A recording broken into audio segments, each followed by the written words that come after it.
wrestling and judo, and to a lesser degree sambo, protect you for taking risks. Jiu-jitsu punishes risk. Okay? The whole idea of jiu-jitsu is to punish risk. They want you to play a conservative game that gets you into dominant positions on the ground, in particular the mounted position and the rear mounted position.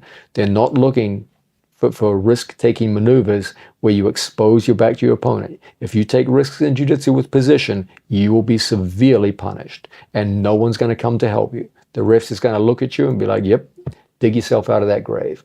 Okay, so there is a fundamental difference between the standing position in jiu-jitsu, which severely punishes risk, versus judo and sambo and wrestling, which actively promote risk in the effort to get you throwing big, high-amplitude throws. Okay, so that's one of the biggest differences between jiu-jitsu in the standing position and all the other grappling styles. No, that makes a lot of sense, John. And I think this makes much harder for everybody to learn, right? Because you want to learn how to take someone down, but you also don't expose your back or something like that. So then you ended up going to the easiest takedowns to learn. So the lapel drag, that was great.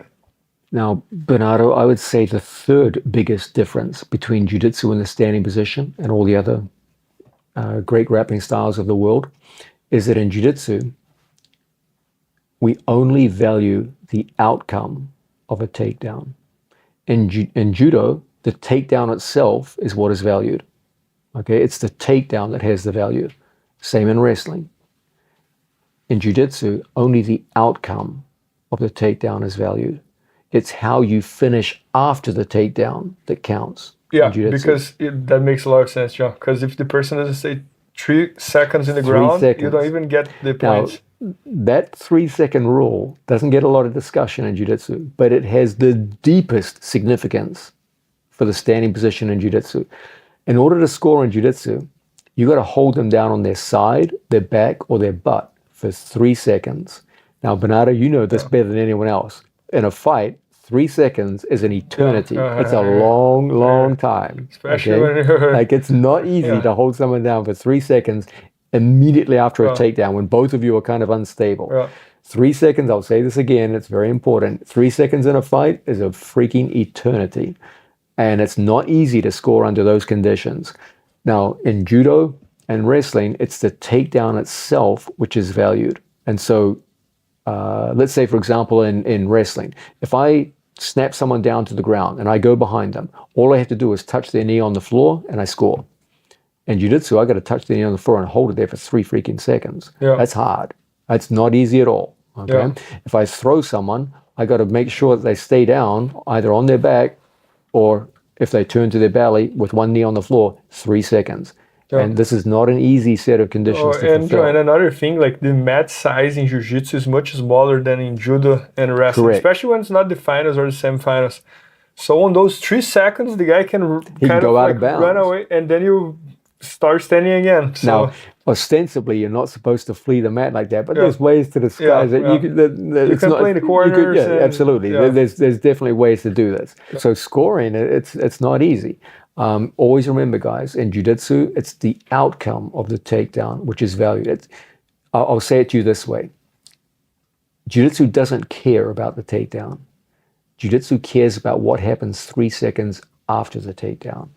That's what jiu-jitsu cares about. In judo, your back touches the ground with force and impact, boom, it's over. Good night. You're out. Okay? In jiu-jitsu, that's where things start. Your back touches the ground. Now there's 3 seconds, and we're going to see where things finish. And at the end of those 3 seconds, that's what counts.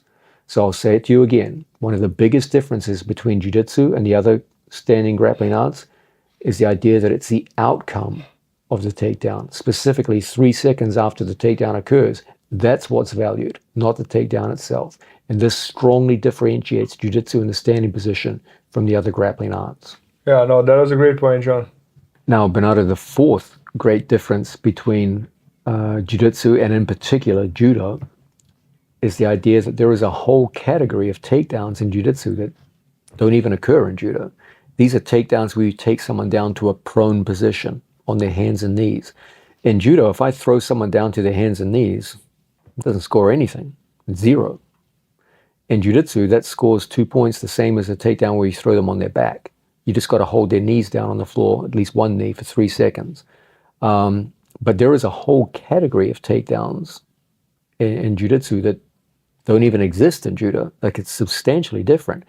Jiu-jitsu has 2 forms of takedowns. Front takedowns, where I face my opponent and I throw him usually towards his back, and takedowns where we're chest to back when we begin, where I'm behind my opponent and I take him down to his hands and knees.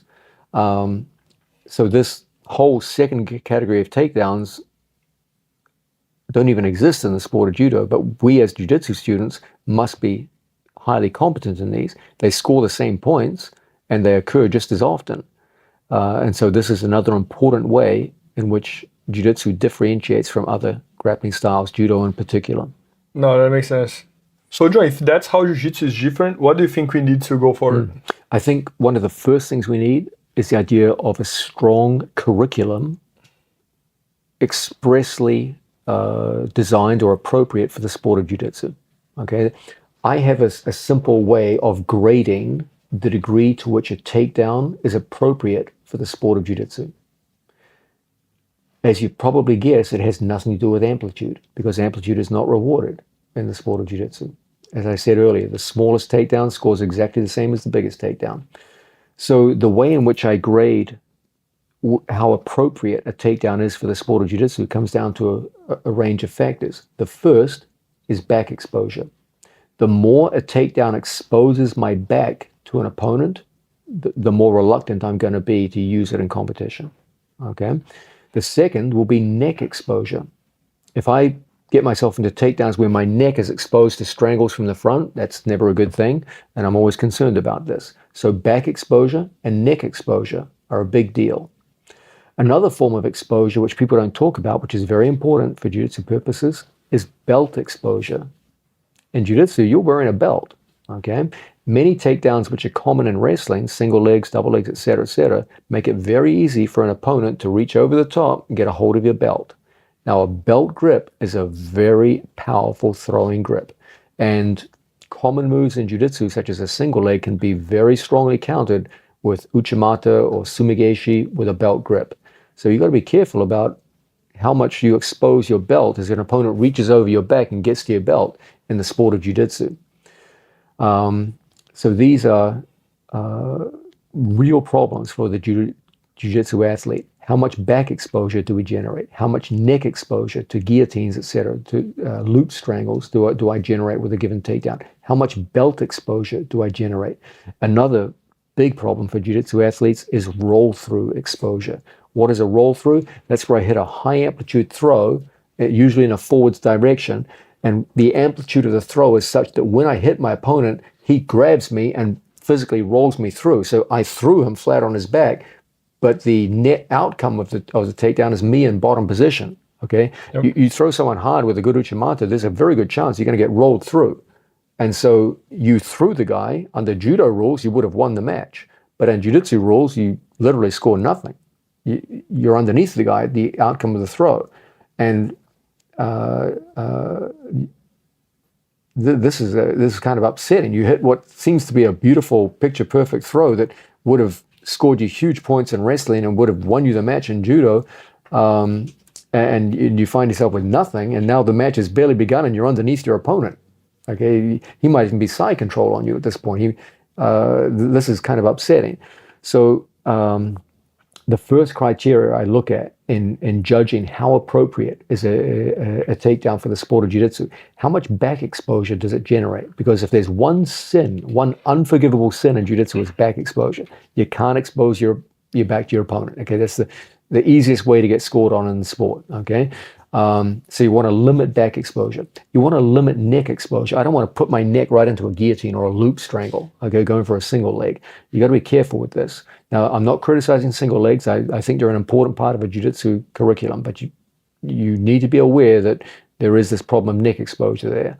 Belt exposure. I can't just give easy access to my belt to an opponent and be naive about this.